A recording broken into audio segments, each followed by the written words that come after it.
Good morning. Good morning.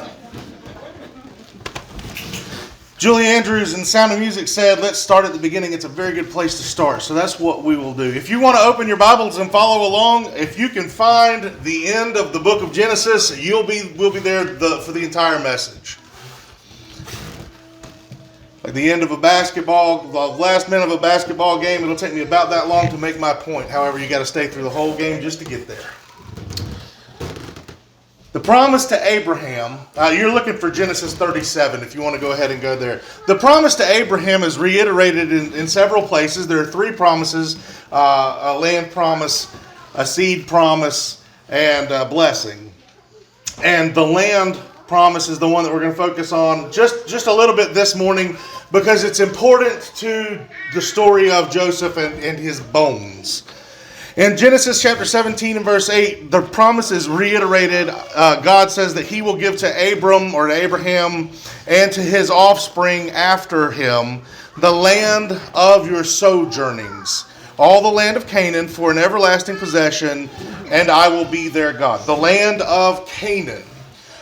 Now, Abraham doesn't actually get to own this at this point. He'll never see that. But he gets to stay there. It's a land of sojourning for him. It's where he'll raise his kids. It's where he'll raise his crops. It is where he will become a very, very rich man. Abraham begets Isaac. Isaac begets Jacob and Esau. Jacob becomes the heir apparent. Jacob has 12 sons, well more, but 12 sons of promise. One of them's name is Joseph. That's probably the last time I'll get those names straight. You guys know that I'm terrible with names. In chapter 37, we find that Jacob is living in the land of his father's sojournings, the land of Canaan. In fact, all of the family is there. And Joseph is 17 years old. And at the age of 17, he starts, you're not meant to read this one, it's Genesis 37, 5 through 11. At the age of 17, he starts having these dreams. These dreams that he has are basically, I'm going to be better than you. And as haughty as that sounds, is exactly the way that his family takes it. What is this dream that you have dreamed? Shall I and your mother and your brothers indeed come and bow ourselves to the ground before you? It's not exactly something a father would want to hear necessarily. And it really riles his brothers up so that they're going to murder him. Now remember, they sell him off into slavery, but that's not their initial intent. They want to unalive Joseph. See? Wow.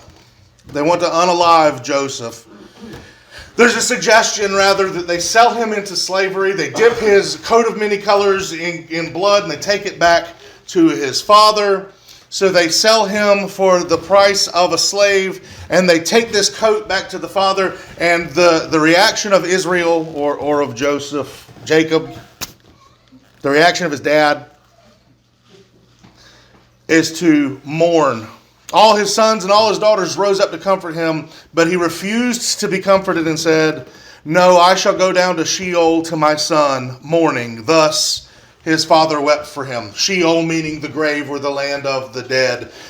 The father is inconsolable because the son is dead, is presumably dead. Remember, he's been sold into slavery. So this is how the discussion of Joseph's bones begins.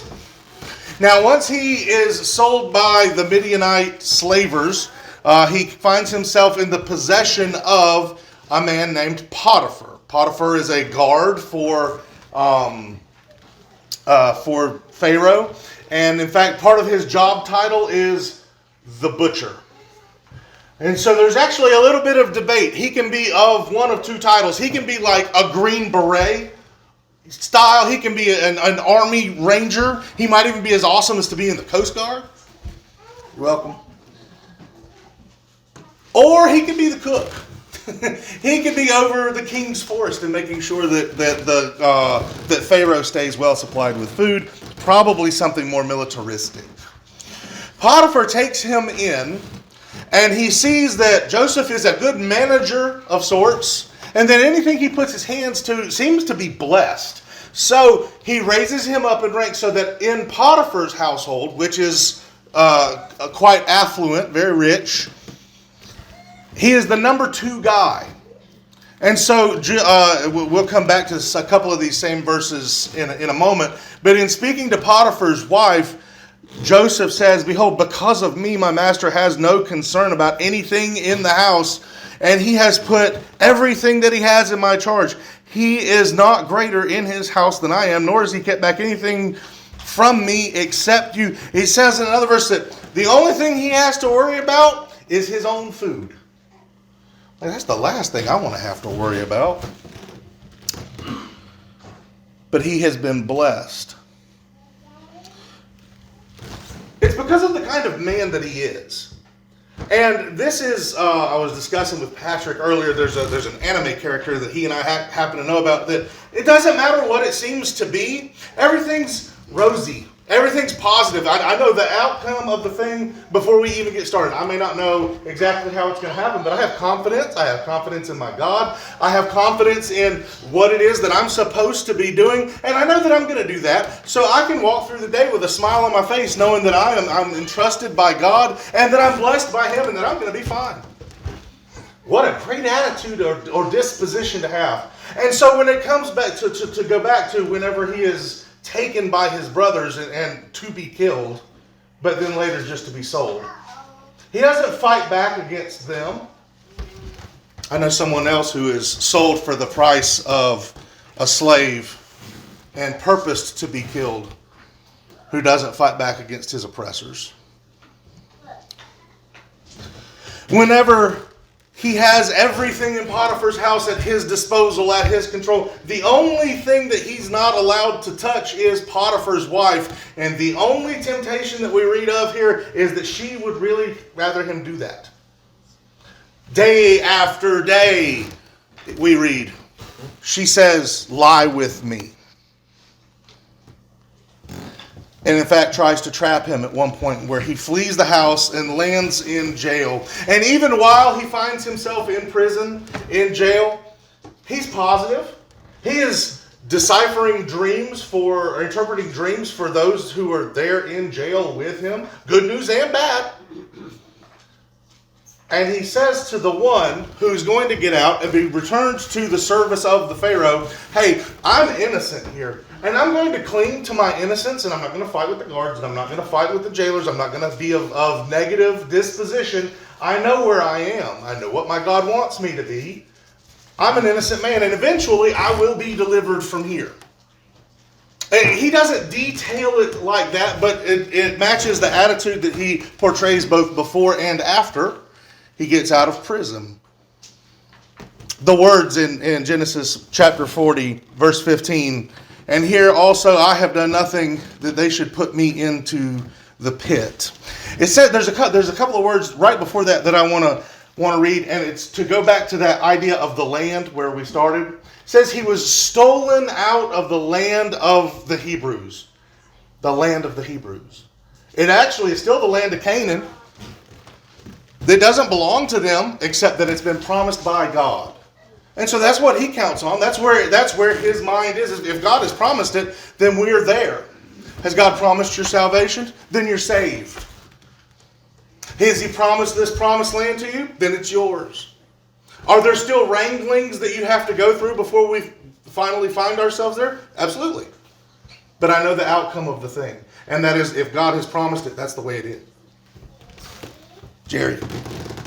Thank you. He's stolen from the land of the Hebrews. He was counting on the promises and the blessings of God. When our temptations beset us, do we do the same thing? I heard something one time that I thought was a tremendous thing, and that is that character is who you are when no one is watching. The character of Joseph is one that no matter who is watching, he is always trying to pay attention to making sure he's right with God. He's standing on the promises of God. Going back to those prophetic dreams that he has, his father keeps in mind all of the things that he says, but I have another question, and I know part of the answer is that some of us can't keep our mouths shut. We can keep secrets, but if there's a good thing coming up, we want to talk about the good thing coming up, even though it'd probably be better to wait and not count your chickens before they hatch. Why would you ever tell? Look, you've got, when he leaves, his youngest brother's not born yet, so there are 11 of them at the point. And there are 10 brothers that he currently has, and at least one mama, probably 2 at this point. There's all these people, and he goes, you know what's really cool? One day you're going to bow down before me. Why would you say that out loud? One day you're going to serve me. Isn't it going to be great? I don't know, you're the one with the loud mouth.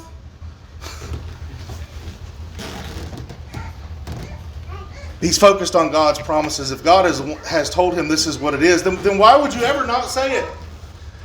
Oh, but now we're coming. Now the preacher's starting to meddle. If you know that you're saved, why aren't you telling anybody else? You know I'm going to go to heaven, are you? And while I would recommend that we don't use such blunt terms as, hey, you're going to burn. If God has promised salvation and that you can be saved, why are we not telling anybody else about it?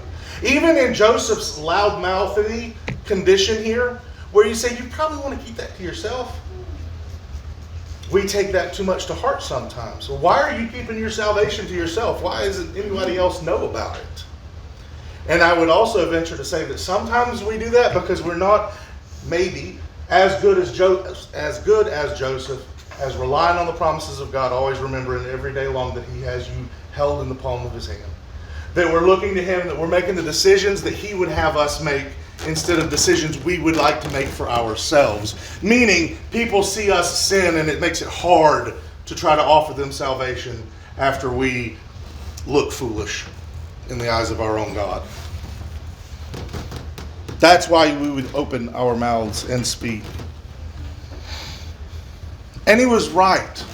God was with him. He's not presuming too much on the character of God. Genesis chapter 39, verse 3, his master saw that the Lord was with him. Genesis 39, 5 and 6, the Lord blessed the Egyptian's house for Joseph's sake. Genesis chapter 39, verse 21, the Lord was with Joseph and showed him steadfast love and gave him favor in the sight of the keeper of the prison. Joseph is being blessed by God to the point so much that it's not just that he's a good manager. When he's in prison, he even gets to run that place. Talk about falling in manure and coming out smelling like roses. This is Joseph. And it's because his disposition, his constant thought, at least by the evidence of what we were given, is that he's relying on the blessings of God. He's not losing focus on that God is taking care of him. And so in turn, God does. God has promised, and I believe. It's because he knows the will of God. It's because he knows part, at least, of the plan of God. Well, what do we know about the plan of God? What's God's idea for everyone here? Or for everyone everywhere? Salvation is available. Salvation is free. Salvation is for anyone who will accept it and come to Christ, be baptized into his blood, and walk with him, serving him. Oh, it's not so difficult. It is, but it's not. Well, if we know that that's the will of God, why would we be silent? Because just like you might expect from Joseph's parents and his brothers and sisters, it's the sideways looks they're going to give you. It's the way that someone may disagree with you. I want to spend the rest of our time talking about the winning that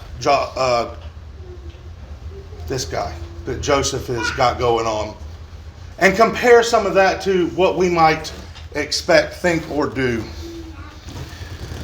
In Genesis chapter 41 and verse 46, it says that Joseph is 30 years old. In a span of 13 years, he has gone from being a slave to being the manager of a house of an elite guard of Pharaoh. Back to prison, back out of prison, and now in the service of Pharaoh.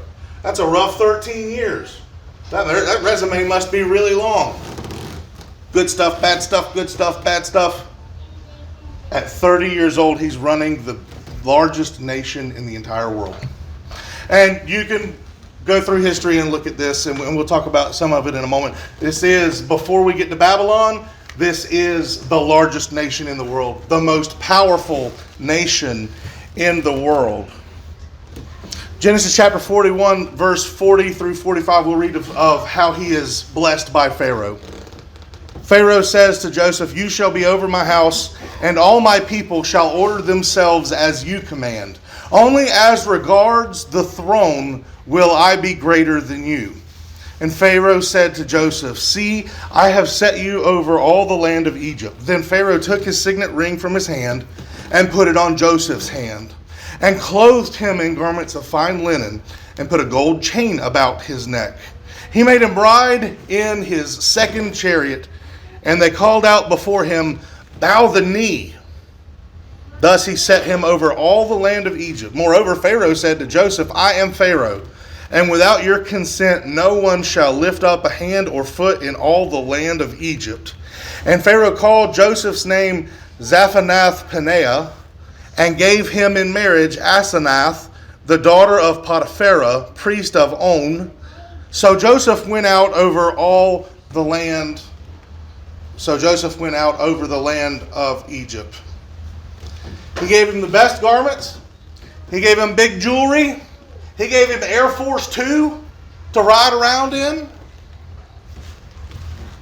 He gave him, and this is a big deal, and we could skip over this if we read it too quickly.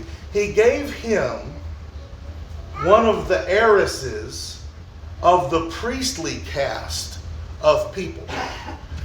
His wife, Asenath, daughter of one of the priests. This makes him not only pseudo-royalty because of his promotion, but it also makes him pseudo-deity in the eyes of the people of Egypt.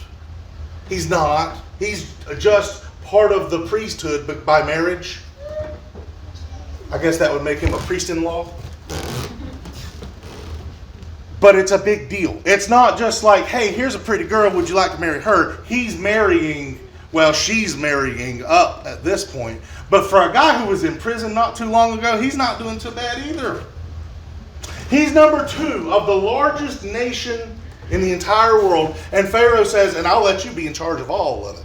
In fact, because of what he's going to do, there's a famine coming for 7 years. There's 7 years of prosperity, and then there's going to be 7 years of famine.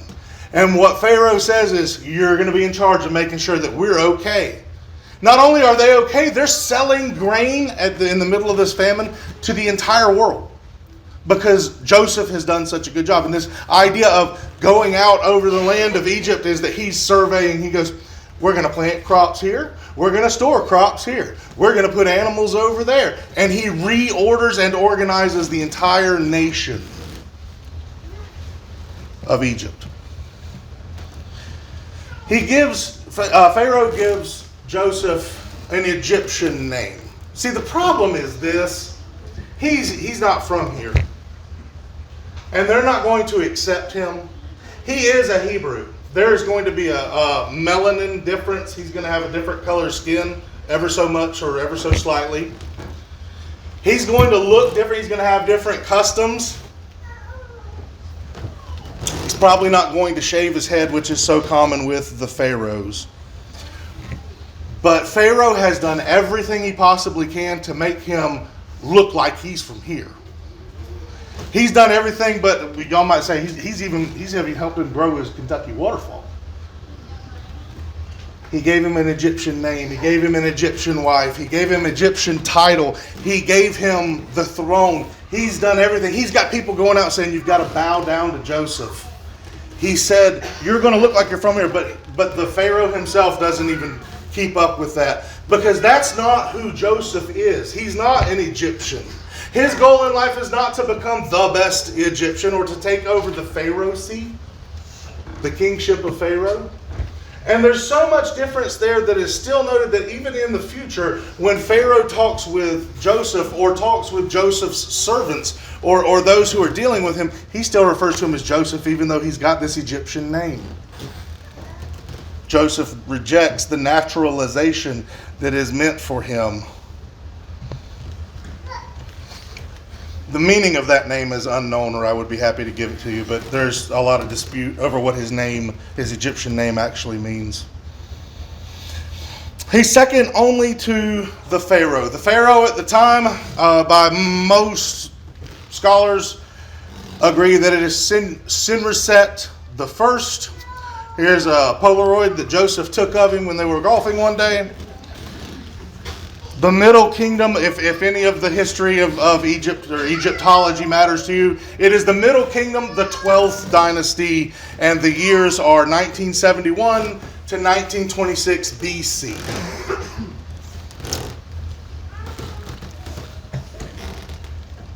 Senreset is considered the most powerful pharaoh in that 12th dynasty. From being sold into slavery to number 2 most powerful man on the planet, there is nobody bigger except that guy in that picture. Joseph is at the point where he has servants to go to the market for his servants. You're welcome. But that's not what he wants. And we'll put a pin in that and I'll come back around to it.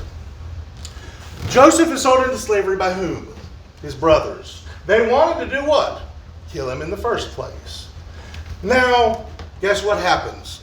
Well, you don't have to. You've probably already read the story. The famine comes on the land. It's all over the planet. And it comes upon where his brothers are. And Israel says to the 10 brothers, go to Egypt. They have grain for some reason. They're doing really great down there. Go down there, buy grain. And there's a lot of interaction that goes back and forth. But at the end of all of those interactions, what we find is this. Joseph recognizes his brothers. And instead of killing them, nobody would have batted an eye. Remember that. He's got servants that go to the market for his servants. And he could have easily said of those 10 men that walked in and said, we're hungry, we'd like to buy food, just kill them. Right now, just off of the... You know what would be better? Find some Midianites and sell them to some Midianites. That's just. That's fair. And it's well within his power. And yet what he does instead, there's some trickery, there's several chapters, there's a lot that goes on. The short version of that story is that he moves the entire family down to the land of Goshen. Goshen is on the northeast side of Egypt. It's up toward Israel. It's on the eastern side. Beautiful property. And that's where they'll live for about 400 years until they become slaves. Genesis chapter 45 verses 10 and 11. You shall dwell in the land of Goshen, and you shall be near me, you and your children and your children's children, and your flocks and your herds and all that you have. There I will provide for you, for there are yet 5 years of famine to come, so that you and your household and all that you have do not come to poverty. He is rejected by his own people, and to his own people he provides life, the sustenance of life. Put a pin in that one, and we're going to bring it back to. God speaks to Israel and says, you need to go to Egypt, because that's where life is at the moment. Remember, this is kind of peculiar because God has promised that this land of sojournings where Israel currently is, that's going to be his land. And what God is telling him is, you can get off of your land and go down here, because this is where life is. Tim, maybe that circles back around to what you were discussing this morning. Out of Egypt I will call my son, because he has sent him there in the first place. All was right in the world whenever the Father gets to the Son. And there's a very peculiar, very intricate wording here. I want you to look with me. Genesis 46, 29 to 30. Then Israel goes to the land of Goshen. Then Joseph prepared his chariot and went up to meet Israel his father in Goshen. He presented himself to him and fell on his neck and wept on his neck for a good while. Wept on his neck a good while. Israel said to Joseph, now let me die, since I have seen your face and know that you are still alive. Okay, God has put the father where the father needed to be. Who comes to whom? The son comes to the father. The son comes to the father. And then all is right in the world. I could die happy now, is essentially what he says, what Israel says. Now let me die since I've seen your face. I know you're still, because I know you're okay, because I know you're living, I'm good. You could there's nothing better than this. That's winning. That's what winning looks like.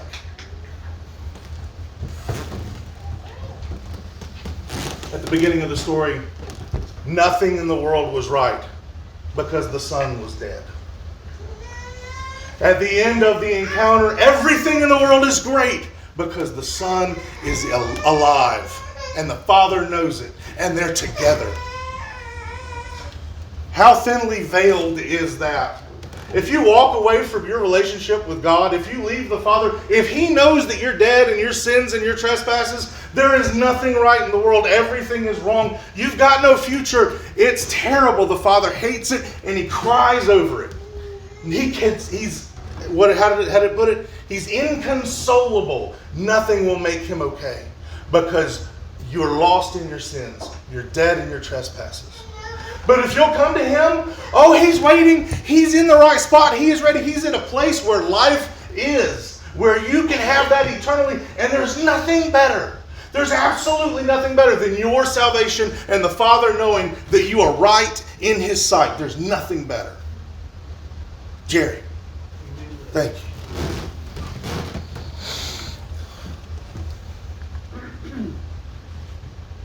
The family will eventually stay here for 400-ish years.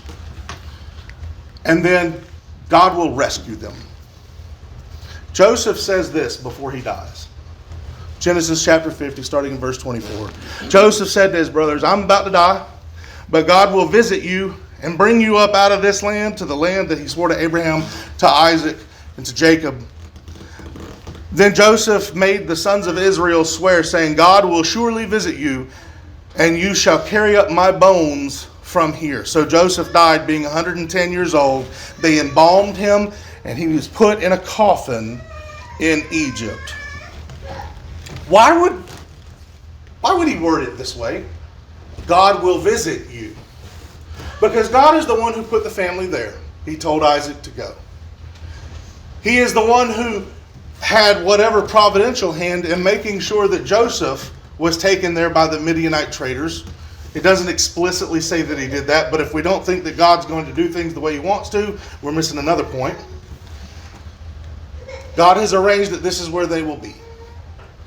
God will eventually, according to Joseph, get us out of here to where we belong because He has promised. And I believe when we leave, don't leave me here. You take my bones where they belong. That's where I belong. Don't leave me here. Why? Because this is not the reward I am looking for. You're welcome. Faith in God saw Joseph through numerous temptations that landed him in prison because he didn't just give in and follow through. Faith in God saw blessings like dream interpretation given to Pharaoh, where he has his own dreams that he interprets, where he has dreams of the cupbearer and the baker that he interprets, where he has however many dreams for the Pharaoh that he interprets. Power gifted and given by God. Faith in God saw Joseph become the number 2 most powerful man in the world, and him still say, this is not good enough. When I die, take me home, because this is not where I belong. This isn't good enough for me. I want what God has promised. Faith in God put Joseph in a place to rescue his brothers and their families. I said put a pin in that one, come back to it. Now that you are right with the Father, what can you do for your brothers and sisters? For the rest of the people in the world, to save them as well, so that you can provide life for them. Not because you've got life, but because the Father's in a place where He can provide life. Faith in God reunited Joseph with his loving Father. Do you have the faith to come to the Father of all? Number 2 in the entire world. That's not good enough. If we raise our children to think that the only way that you can succeed in life is to have a 401k that's fully stocked so that when you retire, the only responsibility you have is to travel the country kissing your grandbabies, and we don't concern ourselves with their souls, then they may win life, but they'll lose life too. That's not winning life. What Joseph tells us, even through the example of his bones, is that the only way to win is to make sure that in the end, we're in the promised land.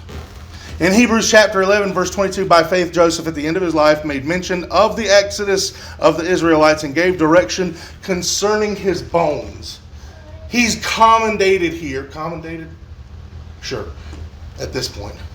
He's commendated here in the Hall of Fame of Faith. They say, you know, one of the best things about Joseph, one of the things that shows his faith above all, is something that didn't even happen in his life. It was making sure to set an example for all of his 400 years worth of grandchildren, that they all see, this is not where I belong. I belong in the promised land. If you can get 400 years of your children to say, this world is not my home, I'm just passing through. I don't care, and I enjoy the place that I'm at, but I got a home, I got a place to be, I got somewhere I got to go. That's winning.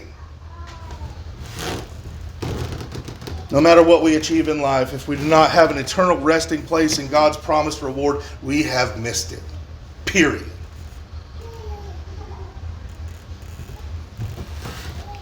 Matthew chapter 16, Jesus tells his disciples, if anyone would come after me, let him deny himself and take up his cross and follow me. For whoever would save his life would lose it. Whoever loses his life for my sake will find it. What will it profit a man if he gains the whole world and forfeits his soul? Or what shall a man give in return for his soul? We saw an example this morning of a man who made it to number 2 on the planet, and none of it was worth anything to him, because all he concerned himself with was fulfilling the promises of God, knowing that God had a promised land for him. Get my bones there. We got a promised land that we've been given by God. It's an eternity with the Father in heaven, life forever. Whatever our standards are of winning this life, they're absolutely nothing if we miss out on the next one. Get my spirit there. Joseph was sure of his salvation, or at least of the promise of God to bless him. If you have any question about what God's going to bless you with, or whether or not you're worthy to deal with it, or whether you question your salvation, I'd love to talk to you about it this morning. I'll be ready as we stand and sing.